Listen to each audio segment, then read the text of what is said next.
I'm Precious, and I'm a first-generation psychology and French double major at Susquehanna University. My name is Donovan Gales. I'm a recent graduate from Susquehanna University, where I served as the SGA president, as well as senior community assistant in residence life. My name is Shion. I'm a first-generation college grad. My name is JJ, and I'm a graphic design major. My name is Jarmer Wilson, and I'm going to be answering a few questions today. And I just kind of want to talk to you guys a little bit about what it means for me to be a Black woman in higher education. So I'm going to start by reading the questions and then giving my answers. So the first question is, what does it mean to be Black in higher education? Now that's a very important question, because being a minority and being a person of color, specifically a Black person of color, in higher education is very symbolic. If we look at our white counterparts, many of them have the resources and the capability to be able to attend higher education institutions across the nations at far higher percentage rates than our Black and brown bodies. I think, especially as a first-generation student, you're not really prepared for the kind of self-advocacy you're going to have to do, especially as a Black student. A lot of the resources and opportunities that I would see my white counterparts getting, I would kind of have to fight for. I think that you have to work a lot harder and work a lot smarter. People aren't expecting a lot from you, and that's just the truth. Being Black in higher education, to me, means resilience. It means people often assuming that I didn't earn my seat at the table. It means frequent days of imposter syndrome, addressing stereotypes that people have of Nigerians, Black Americans, Africans, or Africa in general. It means confronting biases, conscious or unconscious, that people have about my community. It means often not feeling seen, but being hyper aware of my visibility. To me, being Black in higher education is honestly no different than being Black anywhere else, because you're still going to experience the same microaggressions and systemic racism that you would experience anywhere else. Unlike public schools, people are going to challenge your education and intelligence even more. I think it is honestly heightened because colleges and universities have an extremely low percentage of people of color, and so you're still going to be seen as an other. But of course, the statement excludes all HBCUs, so I think being Black in higher education is just the same. Being Black in higher ed is two things for me. One, it's a great accomplishment and achievement, and two, it's a challenge, because our ancestors gave us, fought for us to have the privilege to reach higher and to achieve more. It goes back for me. My father, he was born in the 30s. He was born in the South during the Jim Crow era. He was a sharecropper, and he had to drop out of school at such a young age and grade. Even though he wasn't able to read and write, he still excelled in construction. He was able to build houses from the ground up, beautiful houses in Philadelphia. But even though that, he still instilled in his children to get good grades, focus on education, and forge our own path.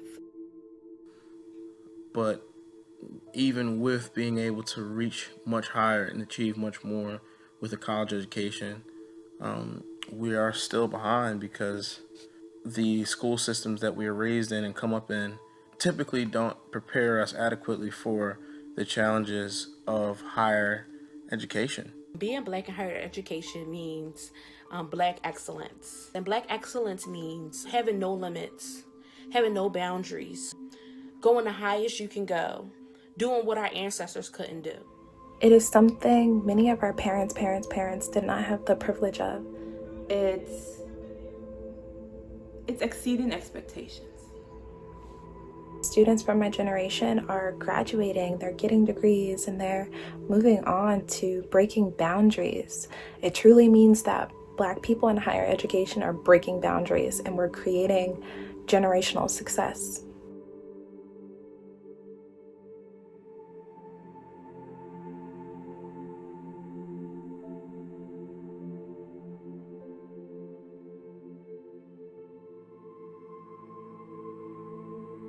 Two, what are some ways racism still exists in higher ed, both overt and subtle?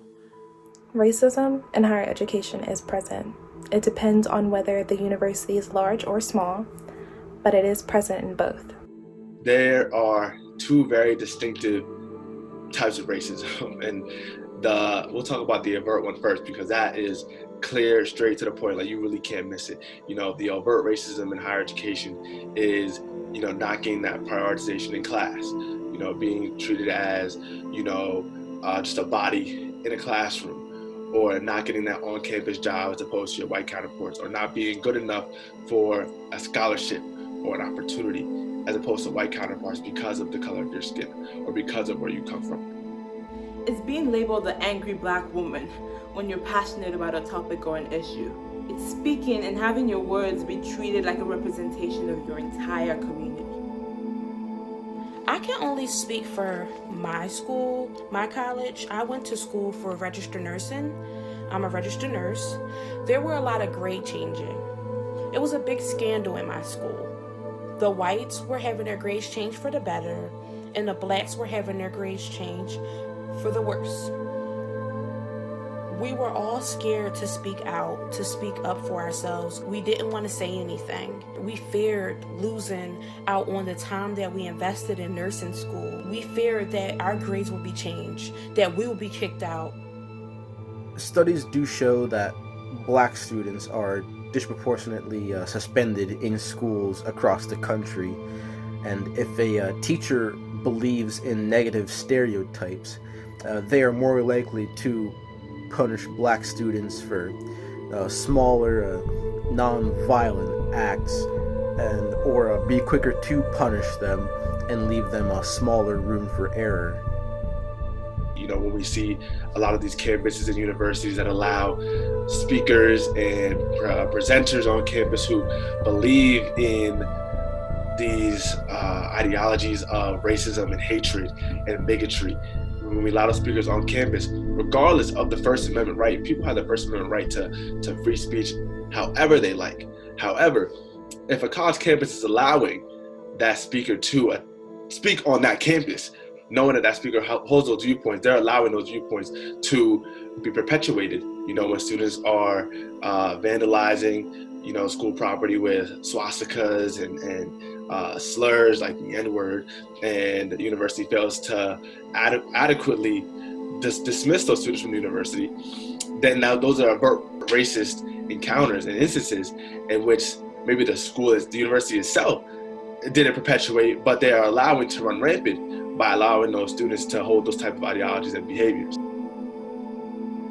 I think that racism doesn't necessarily have to come from the institution itself, even though it might. I think geography can play a really huge part and have a really big impact on people of color. It shouldn't be that way, but that's just the way that it is.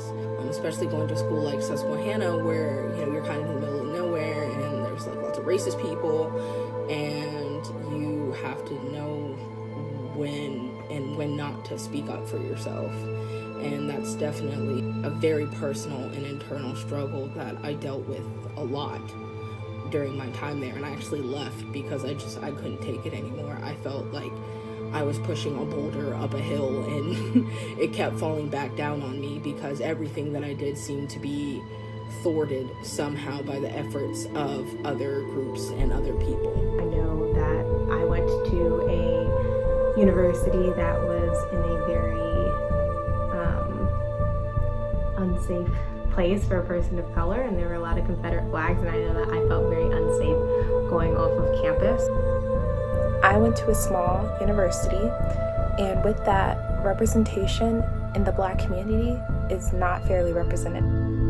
From the professors to the administrators to the advisors to the counselors. I can count on one hand how many professors of color that I've had in 4 years of attending a university, which is an extremely sad statistic, and I think that can definitely be changed. Many small universities claim that they appreciate their small minority of Black students, but do not fairly represent these students. 15% of your students does not mean your school is fairly diverse.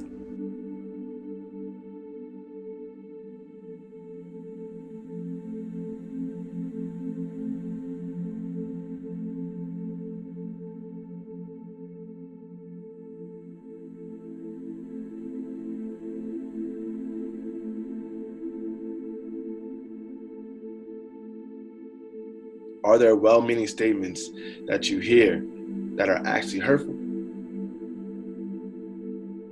The main thing that I hear a lot, as an African American male specifically, who is of bigger build, is I'm frequently asked if I play a sport or not. And that constantly reminds me of the stereotype that African Americans have of only being able to succeed at the higher educational level if they're playing a sport.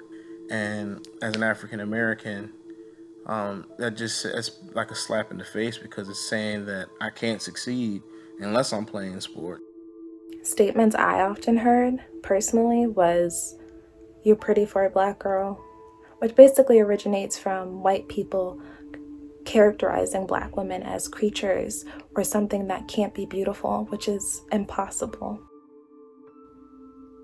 I think questions like, where are you from, or where were you born, are questions that might be well-intended, but they're actually kind of insulting, because it implies that just because you do not look white, that you aren't American, or that you couldn't have been born here. You're from Africa? Your English is so good. You're different. You're not like the others. It's nice to have Black people I can talk to. Is that racist? That's not racist, is it? Many other things that were said had to do with hair, and it has to do with many people's appearances, whether you're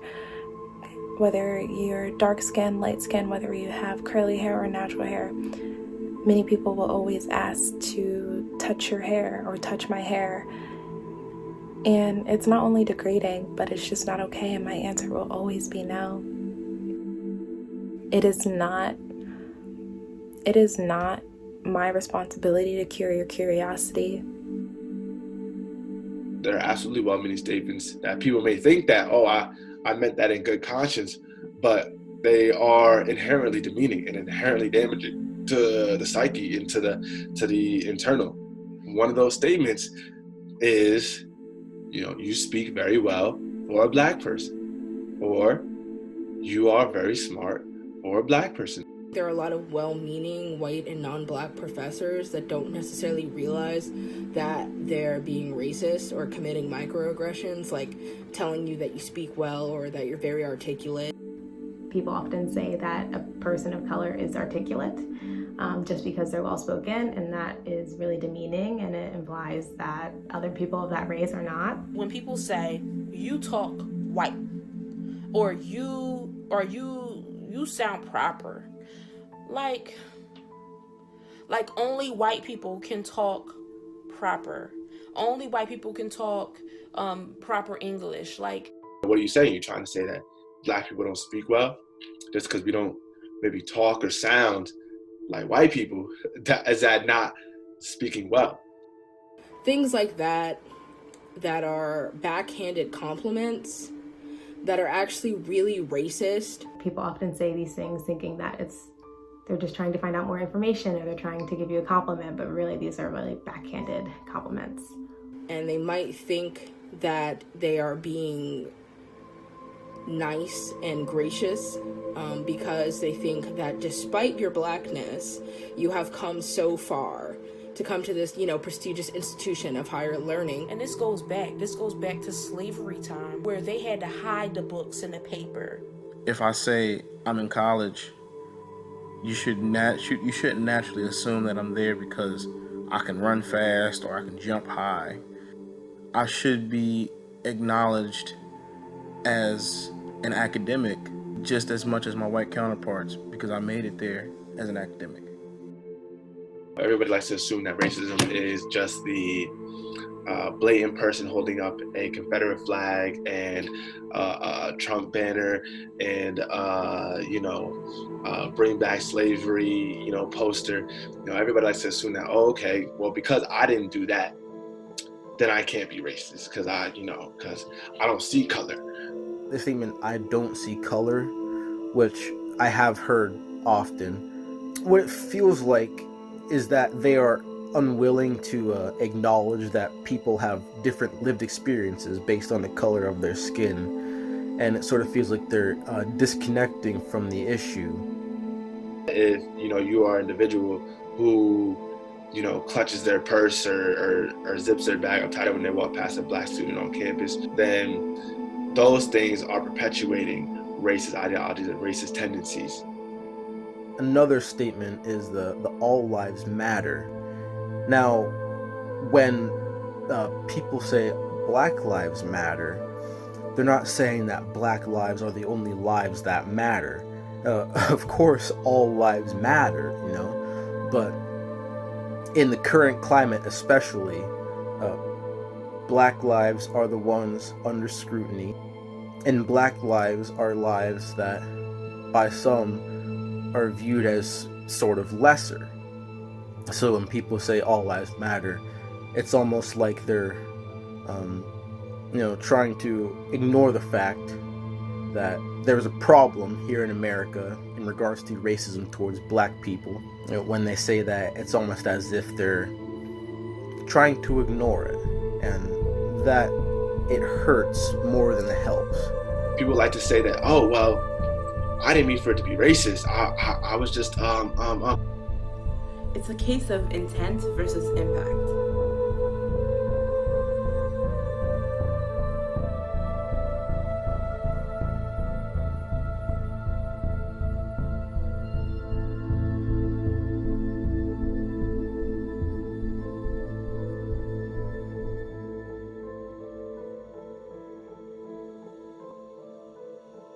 How can we combat these racist attitudes and practices? I believe we combat both by constant pressing of the issue and constant addressing of the elephant in the room, which is racism, systemic racism, racism at many different levels, trying to better understand what it is, having minority students and faculty constantly pressing the issue forward with their white counterparts and making it known that we just need to do better. We need to continue to push to be better. I think the first thing to do, and the first thing is often kind of hard, is to hold people accountable for what they do and what they say. It's important that we check our friends, check our community. Who are we hanging out with? What jokes are we laughing at? I think oftentimes we want to let things slide, and this is our friend, and so we want to say to ourselves, maybe they didn't mean it that way. I'm sure I'm misinterpreting, but I think if we don't try and make a point of correcting people from the get-go, we're not going to see any change, because people are going to think that what they're doing isn't wrong. And so I think we should try and hold people to a higher standard and really point out, hey, what you said is not okay, and here's why. If you see somebody's being racist or doing something, say something then. Don't let it build up. I'm seeing it a lot on social media. People are saying whatever they want to say, and things are happening. In my mind, the best way to do it would try to be to educate people about the issues facing black people in America today, as well as just sort of talk with them and try to, open their eyes to a different way of thinking. I also think it's important to have trainings or mandatory classes or some kind of required reading that teaches things such as microaggressions and how everyone can have a prejudice even if they think that they don't, because they might not even realize it. You need to understand your biases and how it affects other people. It is not all out there. You have to do your research, and you have to understand what you're looking into. As of lately, I've actually been surprised at how many people don't even realize what they're saying is insulting or a microaggression. And so I think that teaching is one of the first steps as well.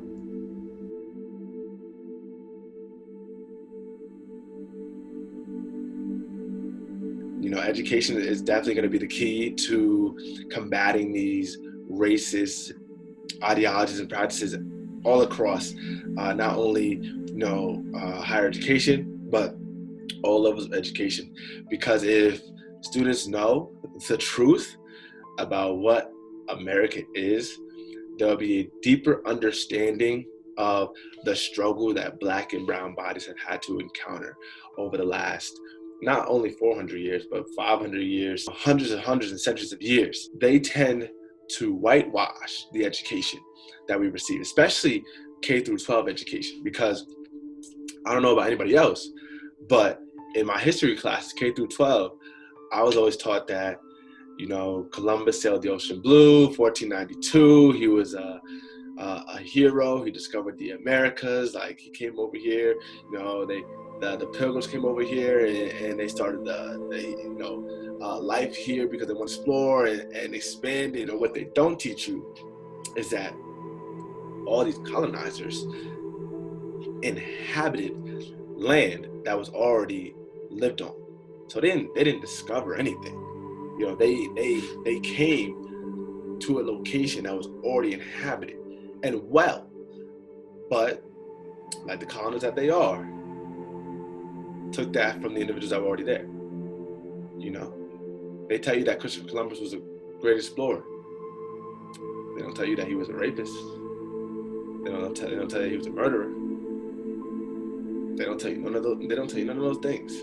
White America does not want its students knowing how big that they screwed up and how racist the policies were against Black people.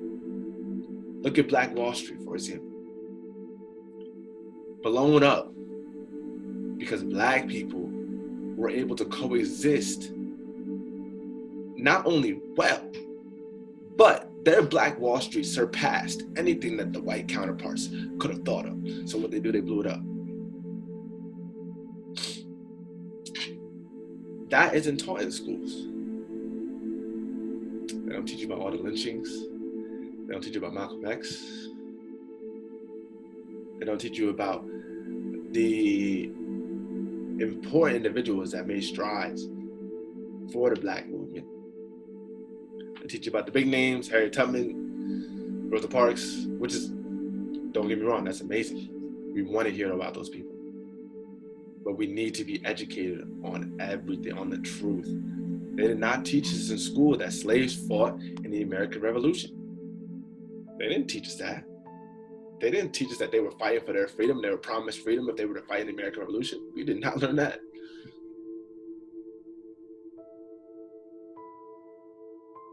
The foundations of our country in America were stained legally and morally by racism that stems back to the 1600s. And it will take far more than a few riots and a few protests to change that. It will take constant removal of hatred and constant change for years to come. See the reality, but don't despair. Don't give up. What you have is so important. And the story that you have to tell is very important. And don't let anything, you cannot let these racist experiences get in the way of your education. The biggest tool that we have as Black people is education. It's our own experience.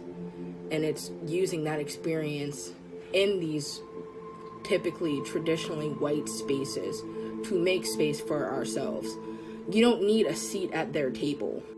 I think Black students really need to understand that they have a voice and that they can use it, and you have an influence over other people in your community, and they listen to you and they look to you as well. But that also does not mean it is your responsibility to teach anyone about who you are or about things that Black people struggle with.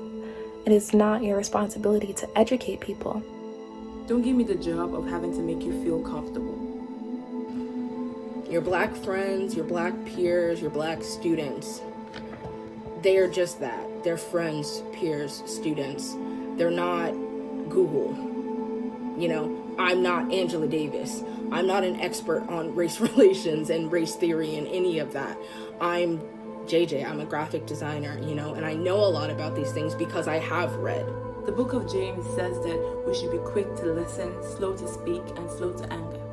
I think that it's important that we constantly try to educate ourselves by reading books or listening to members of our community. The systems that we are under, you know, education, medical, everything, they're all informed by white supremacist rhetoric, and we have to unlearn those behaviors. We should learn from history so that way we are aware of the role that history plays in our society today. And with everything going on with George Floyd and Breonna Taylor, I really think that it is also others' responsibility to educate themselves, to understand that racism is present, to understand how to impact others and make a change.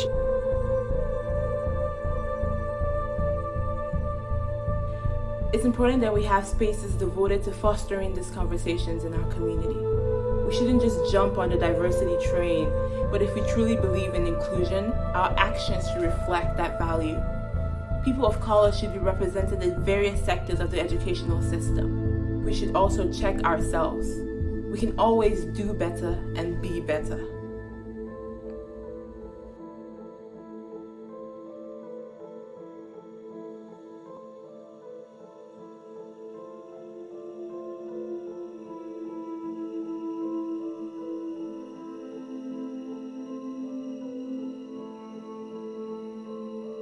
And the last question is for our allies that watch the protest from afar, that asks, what do Black people want from this? What is it you want them to know? When you look in the news today, and even around in your own communities, there are protests going on. And on the news, from bigger cities, there's looting and rioting. Now, what I see is many people are putting the protesters and the looters and the rioters all in the same group, when in reality, the protesters and the looters and rioters, they're two different groups of people. To the white allies or light-skinned allies, Spanish allies, we want you to realize that Black lives matter.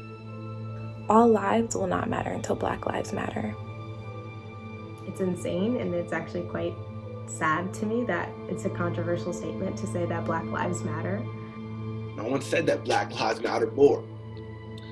We are saying that Black lives matter. They need to matter because they haven't for 400 years. This is not just coming out of the blue. People are fed up. This is from historical oppression, systematic racism, biases, conscious or unconscious. People are tired and people need change. African Americans have struggled for so long. We've fought to belong in this country. We've fought to have a place in this country where we are fairly treated and to feel like we deserve rights. When slavery started, it never really stopped. We can say slavery was abolished. New systems were put in place immediately to ensure that there was still a system to control and cripple African American communities. Black folks have been protesting centuries. And in 3 weeks of protest, we've managed to get 3 laws passed. You wanna know why? because it wasn't only black folks protesting. Black people just want justice. They want to know that their voices are heard. They want people to know that this is a thing and this is not fake, or this is real. Don't just post a black square, go to one protest and think, okay, nice. No. We want justice and we want change. And these are two very basic things that we're asking for. And I think it's also kind of crazy that it's shocking that we are asking for police to be held accountable for their actions. As black people, we really do want everybody to know that we are not your enemy and we are not against you. Your privilege just comes from being white in America. No one said no one said that your life wasn't hard. No one said that you had it easy. But what we are saying is because of the color of your skin, your life will not be as hard as, mine or any of my black brothers and sisters. And if you really care about African Americans and you care about what's right and what's fair and what is just, equality and justice and peace, stand up, speak up, sign petitions, protest, donate. I want the allies to know that signing petitions and donating and going out and protesting if you feel comfortable does make a change. We need to know, us black people need to know that you are not just not racist, that you are actively anti-racist. And that is an action. To become actively anti-racist, you need to educate yourself. Talk to your white counterparts who don't necessarily understand, educate them, give them literature. There are so many black radical and feminist texts that really can open your eyes to the reality of the systems that are in place in the world that we live in, and give you a better understanding about how to move through them in a way that takes into consideration how other people are living. I want to live. I want to be alive. I want members of my community to live, to have a good standard of living, a decent life. We need to come together and actually act and know that we are going down in history and we have to be the ones that make the future a better place. That's what I want. For my friends and family that want to know what do we want from this, we want your support. We want to know that you are with us during this time. There may be some family members who you have to not talk to. Some friends you have to cut off because their ideologies don't align with what is just and what is fair. We're tired of being just rejected for having a different skin color. The world needs to change. We need to change. We need to do better. We need to be better, not just for ourselves, but for the future generations to come. This is an ongoing battle, and this is only the beginning. Do everything in your power to help the cause and to fight for what's right. These are the things that we're asking for. We just want to be treated as equals. We need everybody.